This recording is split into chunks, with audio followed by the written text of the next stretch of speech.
Can we do it?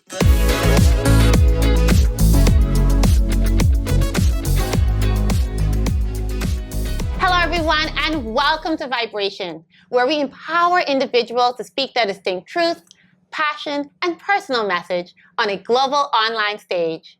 I'm your host, Mechelle McDonald, passionate foodie, author, and entrepreneur. And today I am elated to welcome you to Season 4 of Vibration.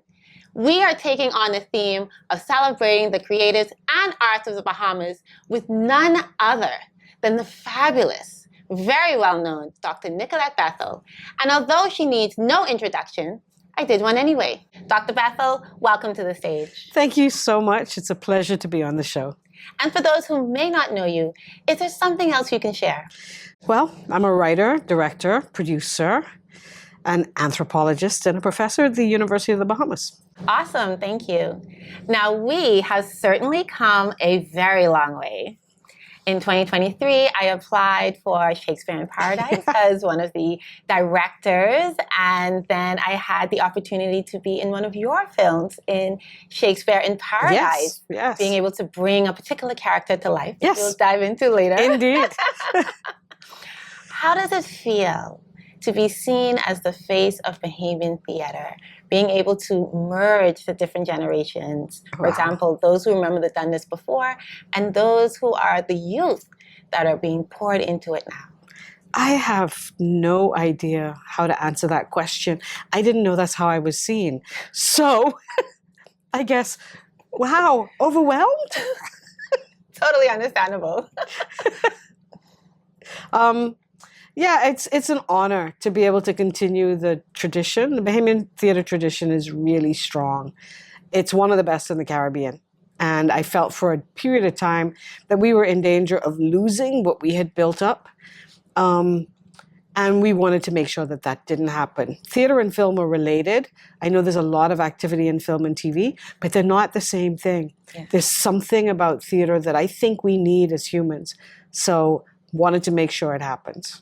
And you are doing a fabulous job. Well, thank you. We all know that you are a seasoned writer, touching on so many different aspects of what a writer can be. How does it feel to see the words of your work jumping off of the page, seeing the characters come to life, the plot just being exposed, and most importantly, the responses from the audience? That's one of the most exciting things for me is to write a play and to see it interpreted by different people, and to know that it can be interpreted again and again. That I didn't know when I was beginning to write that was going to be something that gave me so much energy, but it's amazing. And the play is never the same night to night, but production to production. So it's an adventure. Absolutely. And I know there was definitely one play that stood out with that short tales production with Kira. Kira, indeed.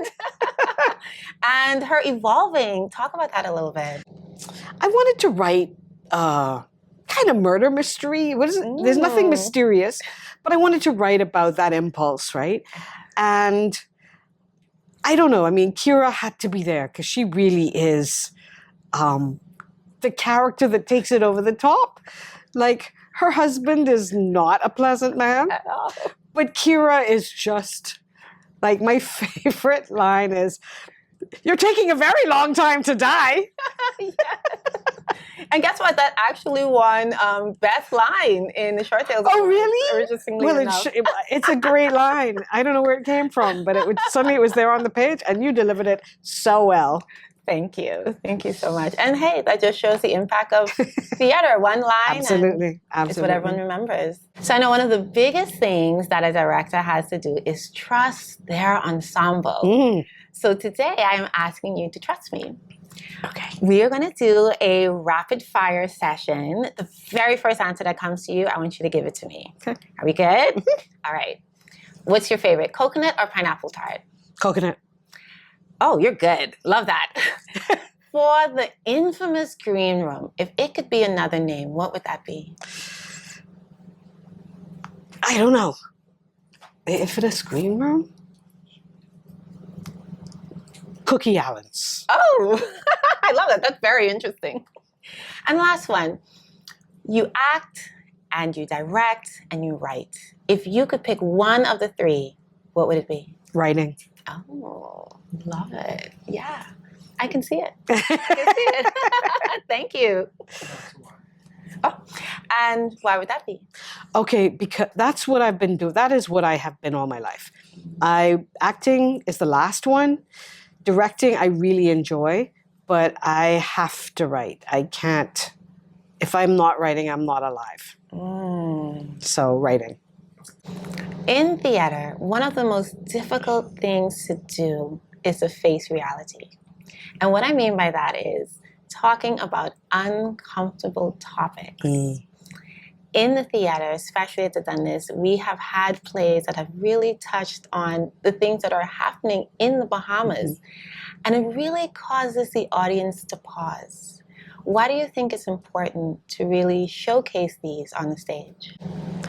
I think there are two reasons. The first one is that we need to talk about these things. Anything to do with psychological science, anything like that, says to us that when we hide things, they kill us, basically. So we have to talk about them. But the other thing is that we should talk about them in theater, because why theater is so important and what makes it stand out from its related areas, all of the storytelling areas like film and TV and so on, is that the audience and the performers and the ideas are all in the same place at the same time. And there's an energy that is created and shared that can be very healing. And I think that is why we have to talk about uncomfortable things and truths that we need to face in theater. It's a time for transformation and it's a time for healing. I love that. And I've been in the audience before, sitting next to someone that went through a series of healing throughout one of the plays. I've had persons either in front of me or behind me, they had that knee-jerk reaction, but they stayed in place. It's easier to run, but they chose to face that and accept that and still enjoy the message of the play at the end of the day. And I thought that was incredibly powerful. And I applaud you for being bold enough to showcase that in this space. I'm giving a platform, but what amazes me about Short Tales are the things that we Bahamians write about. And we're writing about things that need to be said. And what you were talking about, people staying in place, I think that's because an audience is a community. And we are trying to create a community where you feel supported and uplifted. And I think one of my mentors is a man by the name of Oscar Eustace, who runs the Public Theater in New York City. And he talks about this moment when the audience comes together in a play and they're all breathing together and they're all laughing together and they're all feeling together. And that's part of the healing and that's part of the power. Thank you for sharing that. Is there a play that comes to mind, one that you knew was tough to put on the stage, but you knew that it had to be done? Well, we don't normally, one of the things that I've noticed about us is that we don't normally shy away from anything that's really tough. I would say that the one I think that was the most challenging, I'm going to talk about two, was a short tale. And the person who submitted it asked that they could use a different name because it was so difficult. And it was about a couple of women who had made a life commitment to each other, and one of them had died, and then the mother came, and the mother was talking to the partner and was insulting the partner and saying how she led her daughter astray and all the rest of it. And it was a play about homosexual love, and it was a play about forgiveness and learning. And that was difficult, obviously, for the writer, because the writer did not want to be identified. But it was also, I think, difficult and transformative for people in the audience. This is the first one that I ever heard of that moment of transformation where a woman and her daughter came to see it together, and the woman turned to her daughter and said, "Now I understand. I hope I it was like a moment of reconciliation for them. Powerful. Yes. Another play that I can think of, well, there's two more. One is about a teenage serial killer who is a woman. Another short play, recent, these are by 21st century Bahamian authors. And it's a way out there play by Travis Cartwright Carroll, who people might know from the news. And I remember one of my students coming out of that play going, I know somebody like that. I was like, okay. But the other one I think that audiences probably are even more aware of is Ian Strawn's Gun Boys Rhapsody, which is about like senseless killing.